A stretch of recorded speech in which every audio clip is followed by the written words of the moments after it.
एक अनुमान के अनुसार कहा जाता है कि धरती की उम्र 450 करोड़ साल है, लेकिन यहाँ जीवन की शुरुआत कैसे, कितने समय में हुई और कहाँ से हुई, इसकी भी कई कहानियाँ हैं। हम अक्सर ये सोचते हैं कि क्या इस विशाल ब्रह्मांड में और कहीं जीवन है? अगर है तो क्या वहाँ के जीव हम जैसे ही दिखते होंगे? क्या उनसे संपर्क करना मुमकिन होगा? मेरे विचार से यह बहुत कठिन सवाल हैं। हो सकता है इनका जवाब हमें बहुत समय तक न मिले, शायद कभी न मिले। पर यहाँ मैं हमारी पृथ्वी पर जीवन की शुरुआत कब हुई, इस बारे में बात करना चाहता हूँ। धरती की उम्र कुछ 450 करोड़ साल के आसपास अनुमानित है। कहते हैं कि मानवीय मस्तिष्क समय और अंतरिक्ष की विशालता की कल्पना करने में संघर्ष करता है। इन 50 करोड़ साल में जीवन की शुरुआत कब हुई? अगर जीवन की शुरुआत तक पहुंचना आसान था तो पृथ्वी की स्थापना के जल्दी बाद ही जीवन शुरू हुआ होगा।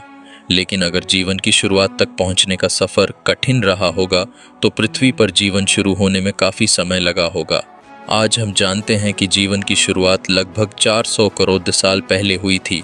यह कहाँ हुई थी, इसको लेकर वैज्ञानिकों के पास अलग धारणाएं हैं, पर उनमें से एक प्रबल धारणा कहती है कि जीवन की शुरुआत समुद्र की सतह पर हुई थी। हमारे ये अनुमान कहते हैं कि जीवन तक पहुंचने का सफर धरती पर जल्दी ही कर लिया गया। ऐसा इसलिए भी है क्योंकि पृथ्वी के बनने के बाद बहुत समय तक हमारे ग्रह की सतह पर उथल पुथल चलती रही। इस दौरान गर्म पिघली धातु और हवाएं बहती रहीं। ऐसे वातावरण में कार्बन पर आधारित जीवन का पनपना असंभव था। जब पृथ्वी का तापमान गिरा, जीवन की शुरुआत तभी संभव थी। ऐसा सोचे तो लगता है कि जीवन का उद्भव आसान होता है, और अगर वो धरती पर आसान रहा है तो ब्रह्मांड में और जगह भी आसान रहा होगा। मेरे विचार से ऐसा सोचना ठीक है, पर उसके बाद जो धरती पर हुआ उससे यह सवाल थोड़ा पेचीदा हो जाता है। पहले जीव जो धरती पर आए उन्हें अंग्रेजी में प्रोकैरियोट कहा जाता है। इन जीवों में न्यूक्लियस यानी केंद्रक नहीं होता, और हमारी कोशिकाओं के मुकाबले में यह बहुत सरल होते हैं। बैक्टीरिया प्रोकैरियोट किस्म के होते हैं। यह बैक्टीरिया वही हैं जिन्हें मारने के लिए हम एंटीबायोटिक खाते हैं। जब जीवन का आविष्कार धरती पर हुआ तो दो तरह के प्रोकैरियोट सामने आए। एक का नाम बैक्टीरिया है और दूसरे का आर्किया। यह दो किस्म की कोशिकाएं सरल होती हैं और 400 करोड़ साल पहले धरती पर आकर इन्हीं दोनों का धरती पर बोलबाला रहा। ऐसा लगभग 200 करोड़ साल तक चला। इतने लंबे अंतराल के बाद एक आर्किया ने एक बैक्टीरिया को अपने अंदर समा लिया। यह घटना कब और कैसे हुई, इस पर आज भी अनुसंधान जारी है और इस प्रसंग की बारीकियां हम आज नहीं जानते हैं। पर इस एक घटना ने धरती पर जीवन का रुख बदल दिया। आर्किया के अंदर बैक्टीरिया जाने से एक यूकैरियोटी कोशिका पैदा हुई।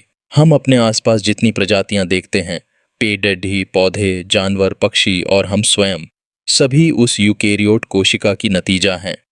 आर्किया के अंदर जाने वाला बैक्टीरिया क्रमागत उन्नति के एक प्रक्रिया के बाद एक कोशिका का वह केंद्र बन गया जहां कोशिका की ऊर्जा का उत्पादन होता है।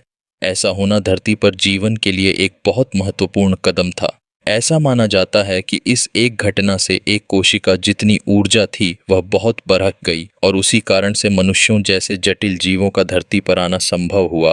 पर ऐसा होने में 200 करोड़ साल क्यों लगे? इस सवाल का कोई सरल जवाब नहीं है। क्या अगर ब्रह्मांड में कहीं और जीवन है तो क्या वहां भी ऐसा होने में इतना ही समय लगा होगा, या क्या ऐसा वहां हुआ भी होगा? दरअसल हम नहीं जानते कि धरती पर जीवन की इस अत्यंत महत्वपूर्ण घटना किन परिस्थितियों में हुई। ऐसा होने में कितना योगदान 200 करोड़ के विशाल अंतराल का है और कितना एक बहुत भाग्यशाली घटना का है, यह रहस्य खुलने में अभी कुछ और समय लगेगा। पृथ्वी पर जीवन शुरू होने का एक और किस्सा लगभग 6.5 करोड़ साल पहले मेक्सिको में एक उल्कापिंड आ गिरा। उसके गिरने से धरती पर जो प्रलय आई, उससे जो तबाही हुई, उसका एक शिकार डायनासोर भी थे। नतीजा यह हुआ कि डायनासोर धरती से लुप्त हो गए।